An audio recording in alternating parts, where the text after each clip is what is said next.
اب ایک پیشگوئی ہے بنی اسرائیل سے متعلق، وَقُلْنَا مِن بَعْدِهِ لِبَنِي إِسْرَائِيلَ اسْكُنُوا الْأَرْضَ فَإِذَا جَاءَ وَعْدُ الْآخِرَةِ جِئْنَا بِكُمْ لَفِيفًا، کہ جب آخرت کا وعدہ آئے گا اس وقت ہم تمہیں ساری دنیا سے سمیٹ کر اکٹھا کر دیں گے۔ اب یہ جو دور ہے یہ آخرین کا دور، اور قرآن کریم کی صورت جو آخرین کی ہے وہ اس دور کی طرف اشارہ کرتی ہے، مگر آخرہ لفظ جو ہے اس کا مطلب آخر نہیں ہے، بلکہ ایک فرق ہے، اس کو پیش نظر رکھنا چاہیے۔ دور آخرین سے مراد ہے وہ دوسرا دور، اور آخرت کہتے ہیں بعد میں آنے والا۔ تو بعد کے آنے والے زمانے میں جو عجیب باتیں رونما ہونے والی ہیں ان کی پیشگوئیاں کچھ سائنسی ہیں، کچھ مذہبی نوعیت کی ہیں، کچھ سیاسی نوعیت کی ہیں، سب قرآن کریم میں موجود ہیں۔ یہ جو پیشگوئی ہے یہ مذہبی نوعیت کی ایک پیشگوئی ہے، جس میں یہود کے متعلق فرمایا گیا کہ ہم تمہیں تمام دنیا سے اکٹھا کر کے ارض مقدس میں لے آئیں گے۔ اب یہ جو واقعہ ہوا ہے اس میں لوگ کہتے ہیں یہود کی چلاکی، ان کی سازشیں وہ ذریعہ بنے ہیں، جیسا سائنسدان ذریعہ بنتے ہیں، مگر یہ مقدر تھا، قرآن بتا رہا ہے، اس میں کوئی ناممکن تھا اس کو بدل سکتے۔ اب مسلمان علماء کو چاہیے تھا کہ اس آیت کا مطالعہ کر کے ایسی کوششیں نہ کرتے جو تقدیر کو بدلنے کی کوشش ہو، اس سے ان کو نقصان پہنچنا تھا، اور ہر دفعہ جب خدا کی تقدیر سے ٹکرائے ہیں ان کو نقصان پہنچا ہے۔ اس تقدیر کو سمجھ کر وہ کوششیں کرنی چاہیے تھیں جن کا قرآن کریم میں ذکر موجود ہے کہ وہ کوششیں ضرور کامیاب ہونی تھیں، ان کی طرف توجہ نہیں کی۔ تو میں یہ نہیں کہہ رہا کہ ہاتھ توڑ کر بیٹھ رہتے کہ خدا کی تقدیر نے ظاہر ہونا ہے، میں یہ بتا رہا ہوں کہ ایسی مبرم تقدیر تھی جس کے متعلق کوئی تبدیلی ممکن نہیں تھی، لیکن اس کے بعد ایک اور بھی تقدیر مقدر ہے، اس طرف اگر توجہ کرتے تو کم سے کم نقصان پر اسرائیل میں وہ جینا بکم لفیفہ کی پیشگوئی پوری بھی ہو جاتی، اور آخری فیض مسلمان پاتے اور آخری فتح مسلمانوں کو ہوتی۔ وہ ہے وَلَقَدْ كَتَبْنَا فِي الزُّبُورِ، یہ بنی اسرائیل 105 ہے، دوسری آیت ہے الانبیاء 106 107 آیات ہیں دو۔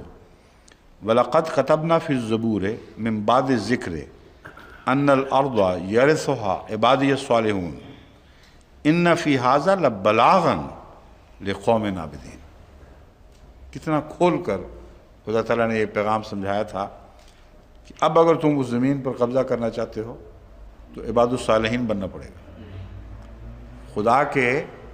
پاک نیک بندے بنو گے تو یہ زمین ملے گی، ورنہ نہیں ملے گی، جو مرضی زور لگا لو۔ ان فی ھذا لبلاغا لقوم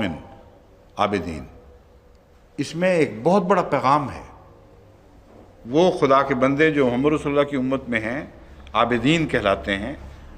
ان کے لیے اس میں ایک بہت بڑا پیغام ہے، ایک عظیم پیغام ہے، بلاغن۔ اس کو سمجھیں گے تو فائدہ اٹھائیں گے، نہیں سمجھیں گے تو ٹکرے مارتے رہیں گے، ان کا کچھ بھی نہیں بنے گا۔ اب تک تو نہ سمجھنے والا دور چل رہا ہے، بس یہ درس سن رہے ہیں، عرب بھی تمام دنیا میں لوگ سن رہے ہیں، ان کو میں سمجھاتا ہوں کہ اس پیغام کو سمجھیں، یہ بلاغن ہے، بہت بڑا عظیم الشان پیغام ہے۔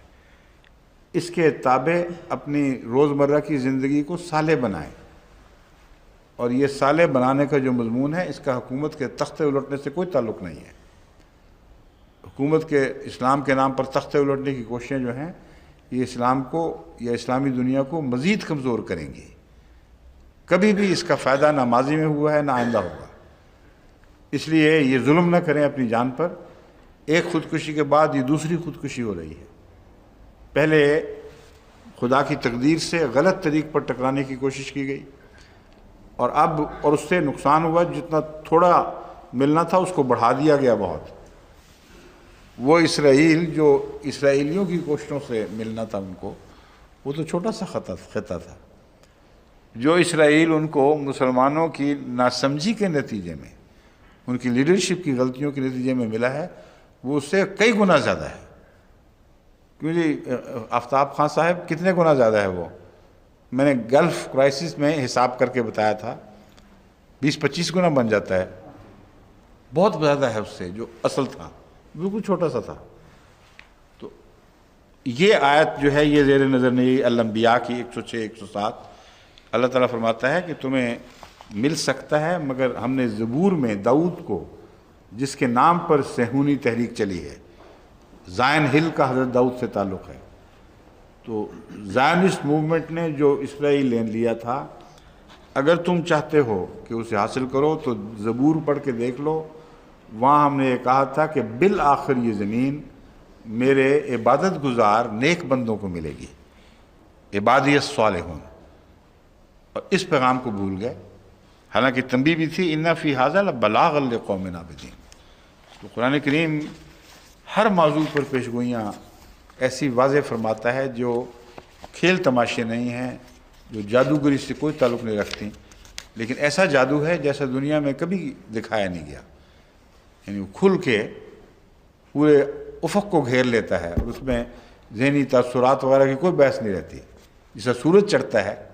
اس طرح قرآن کریم کی پیشگوئیاں جب سچی نکلتی ہیں، ثابت ہوتی ہیں، تو سورج کی طرح چڑھ جاتی ہیں۔